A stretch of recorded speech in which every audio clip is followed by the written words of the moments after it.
Hey everyone, let's go right now and download Anchor to start your podcast.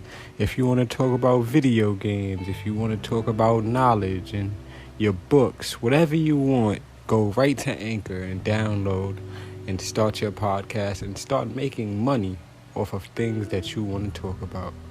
Everything, nothing's off limits. Let's go right now and start making money for just speaking what you love. Blessings.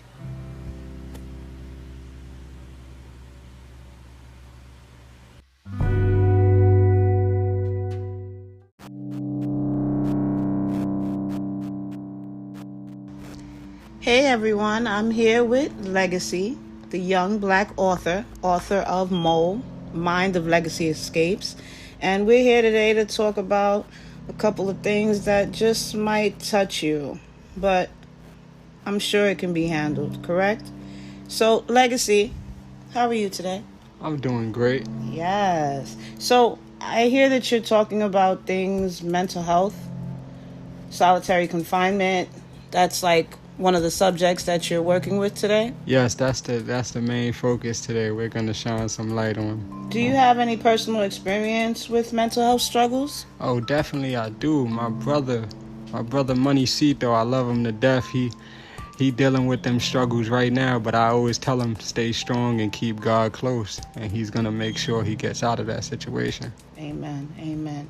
So, why do you say fuck solitary confinement, Legacy? I say fuck solitary confinement because it breaks your mind. It fucks you up. It's a whole different way that people don't even understand. And sometimes you don't even know how fucked up your head is until somebody points out the little specifics that was used to be. You used to be this way, but look at you now.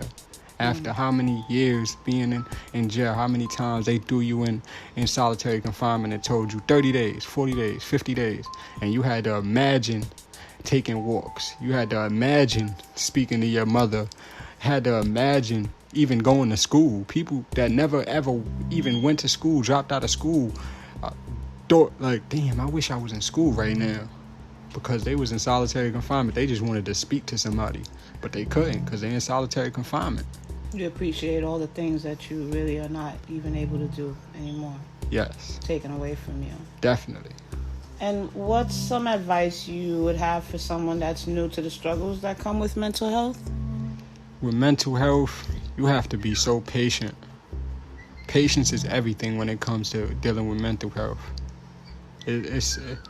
Sometimes it's hard, but at the same time, you got to understand what's going through that person's head too. You can't think, oh my goodness. You have to think, I want to help them. I want to give them hope. I want to pray with them. I want to just touch them and tell them that everything is going to be okay.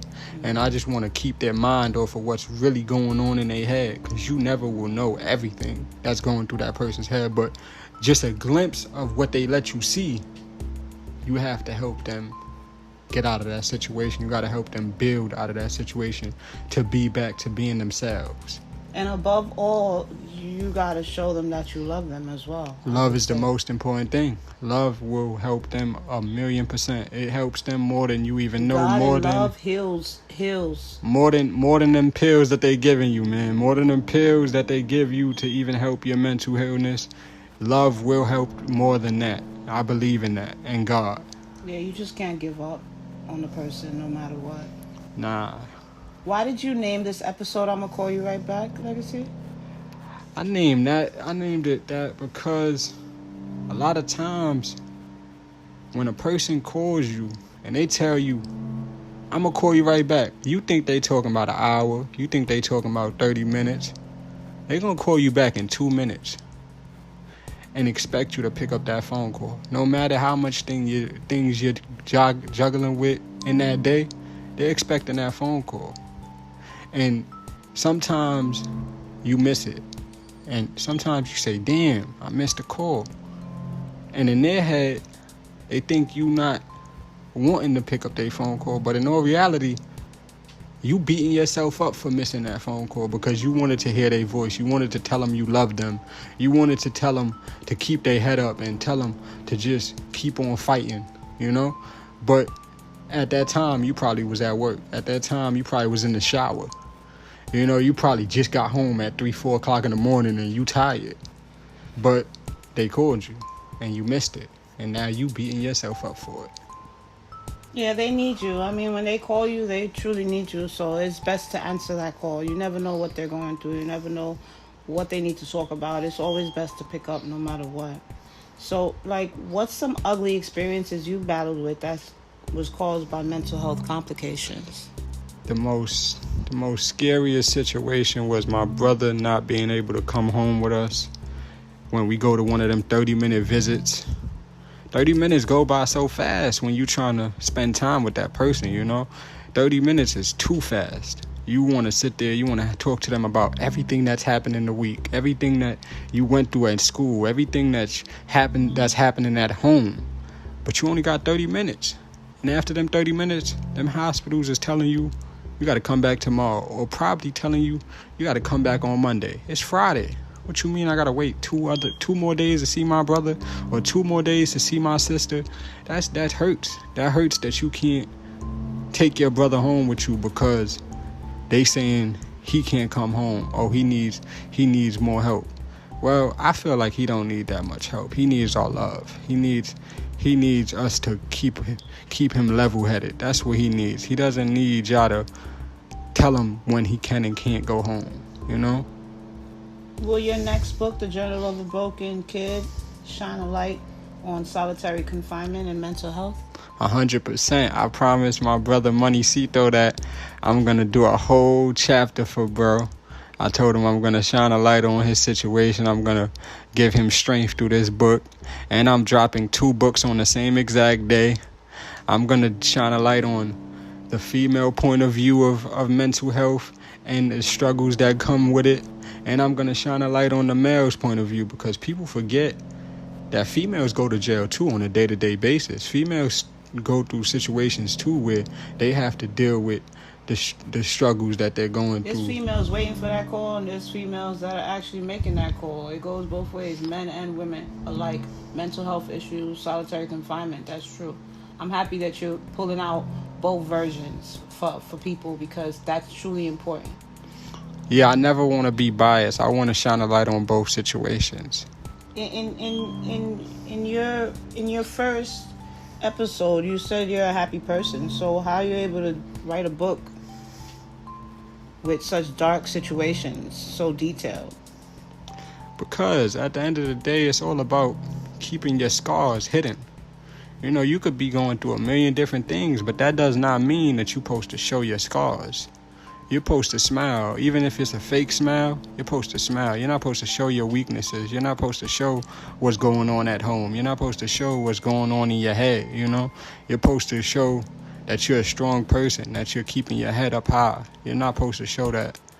Smile and keep on pushing, keep on hustling, keep on chasing your dreams, because when I call my brother and tell my brother, I just dropped a book, he smiled bigger than me. He's happier than I am when I tell him these big accomplishments that I'm accomplishing out here. So that means everything to me. The scars that you're talking about, they also help you with growth. You can't totally hide them, because they're actually lessons with the choices you've made in life, honestly speaking. They don't need to be hidden. They actually give you growth, and they teach you to be way better than you were before. So I respect it. I respect your gangster on that. I do, Legacy. So, question though. What's your next vision for this book that's coming out? My next vision, it's all about struggle and strength. It's all about how you overcome them struggles. I dropped a book called Struggle University when I was around 13 years old. And I never was able to drop it, but that was just a little small step into what I'm about to put out now, what I'm about to talk about now, But I want to shine a light on how you overcome them struggles. You just beginning. Yeah, don't let them struggles take you down. Don't let them struggles beat you. You're supposed to overcome it and tell them, I'm ready for everything. God put me in that situation so that I can be stronger and so that I can be prepared for the next steps that he's about to put in front of me. Amen. You're a God-fearing young black man. I respect that and I love that about you, Legacy. I literally wanted to ask you, though, are you ever scared to speak on the dirt the world is trying to hide from everybody? Oh, I'm never scared. I done already took the steps into the dirt already with Mo. You know, I already started the conversation, so I can't back out now. You know, I've spoken on the Trayvon Martin situation. Right. I've spoken on the Khalif Browder situation. When They See Us, if you watch When They See Us on Netflix, you know how much dirt they showed on that Netflix situation. It makes your eyes water. You know, my mother couldn't even watch that situation when my brothers was locked up.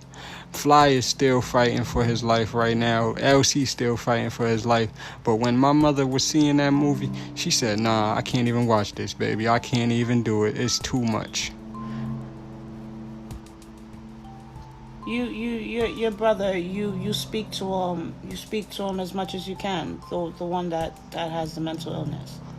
Yeah, I try to speak to him as much as I can, even though I'm battling with it every day and trying to build this empire. I try my best to make time to speak to my brother and just keep him updated on what I'm doing so that he can smile. I want to see my brother smile every day. And I'm sure Swizzy is very proud up in the heavens. I'm sure he's very proud of you, knowing what you're doing and taking his advice and actually making it a reality. I know my brother Swizzy is he's definitely smiling. I hope for that because I want him to rest in peace. But at the same time, I want him to stay alive. His name, his legacy, the respect for him needs to stay alive, you know? Amen. So that's what I'm trying to do. Amen. Amen. At least you showing your love. You showing your love for your brother, Money. You showing your love for Fly, LC. There's a couple others, Bito, you know? I literally respect that. That's a beautiful thing, Legacy. And you also have a brother that just came out with his YouTube, his music, correct? Savvy Hood? Yes. Yeah, I gotta lock in with him, man. He going crazy. He talking that pain. He talking that real life music. You gotta go lock in with him because he's going crazy. So everyone, this is Legacy. This is the young black author. No holding back. He's giving it to you. Straight, raw. He not holding back. And also tune into his podcast. First one, this is the second one, every week. Every week on Wednesday. It's just gonna get better and better, y'all. And please tune into his brother Savvy Hood on YouTube. Subscribe and follow. Blood, Sweat, and Tears, newest. Check out his music. Blessings. Thank you, guys. Blessings.